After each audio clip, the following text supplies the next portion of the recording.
গুলিস্তান থেকে মাত্র ৩০ মিনিটের দূরত্বে কম দামে একটি জমি দেখাবো। জমিটির অবস্থান কেরানীগঞ্জের সাক্তা এলাকায়। হচ্ছে কেরানীগঞ্জের সাক্তা হাইওয়ে রাস্তা। আপনারা কিন্তু গুলিস্তানের বাউবাজার ব্রিজ পার হয়ে কদমতলী এসে মাত্র 30 টাকা সিএনজি ভাড়া দিয়েই এই সাক্তা এলাকায় আসতে পারবেন। সাক্তা হাইওয়ে রাস্তা থেকে এই 30 ফুটের রাস্তাটি চলে গিয়েছে।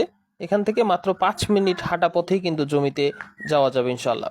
সামনে 10 ফুটের কাঁচা রাস্তা আছে, যেটি এখনো হাইওয়ের সাথে মিলেনি।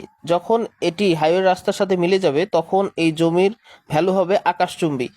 এখানে মোট 10.5% জমি আছে, চারপাশে বাউন্ডারি করা, উঁচু এবং ভরাটকৃত, এবং আশেপাশে বাড়ি ঘর আছে, এখনই কিন্তু ভাড়া চলে। 10% জমি থেকে আপনারা চাইলে 5% বা 5.5% জমি নিতে পারবেন। 5% জমি নিলে এখানে রাস্তার সাথে মুখ পাবেন 28 ফুট, এবং 5.5% জমি নিলে রাস্তার সাথে মুখ পড়বে 29 ফুটের মতো। আর এটার 1 কিলোমিটারের মধ্যে কিন্তু স্কুল, কলেজ, মাদ্রাসা, আর এই হচ্ছে একটা মসজিদ 2-3টা ক্ষেতের পরেই। আশেপাশে প্রচুর বাড়ি ঘর আছে এবং ভাড়াও চলে। জমিটা থেকে সাক্তা হাইওয়ে রাস্তায় উঠতে মাত্র 5 মিনিট সময় লাগে। সাক্তা হাইওয়ে রাস্তা থেকে গুলিস্তানের বাস ভাড়া হচ্ছে মাত্র 30 টাকা। যারা গুলিস্তান, পুরান ঢাকা বিভিন্ন জায়গায় যেমন চকবাজার, সদরঘাট বা কদমতলী, কালীগঞ্জ এসব জায়গায় ব্যবসা বাণিজ্য করেন বা জব করেন, তাদের জন্য এই জমিটি হতে পারে খুবই আদর্শ, কারণ এখান থেকে যাতায়াতের বা যোগাযোগের রাস্তাটা খুবই সহজ। প্রতি শতাংশ জমির দাম ধরা হয়েছে মাত্র 6 লাখ করে। আপনারা পুরোটা নিলে কিছু কম রাখা যাবে ইনশাল্লাহ। জমিটি বর্তমানে আমরা বায়না সূত্রে মালিক।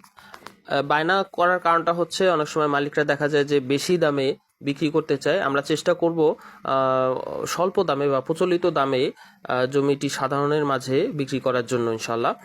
আর এই জমিটির খুব কাছ দিয়ে 120 ফুটের একটি রাস্তার কাজ চলমান, যেটি মুন্সিগঞ্জ থেকে শুরু হয়ে কেরানীগঞ্জ হয়ে একদম মাওয়া রাস্তা পর্যন্ত মিলে যাবে ইনশাল্লাহ। তো এই জন্য এই জমিটির ভবিষ্যৎ ভ্যালু অনেক বেড়ে যাবে ইনশাল্লাহ। আর এই দিকটা হচ্ছে ঢাকার খুব কাছে হওয়ার কারণে এখানটাই হবে নেক্সট ঢাকা। আশেপাশে প্রচুর বেচা কিনা হচ্ছে এবং সবাই এসে কিন্তু এখানে কিনতেছে। তো পরামর্শ হচ্ছে আপনারা দ্রুত এসে জমিটি দেখবেন, কাগজপত্র যাচাই বাছাই করে ভালো লাগলে বায়না করে যেতে পারেন ইনশাআল্লাহ। ধন্যবাদ।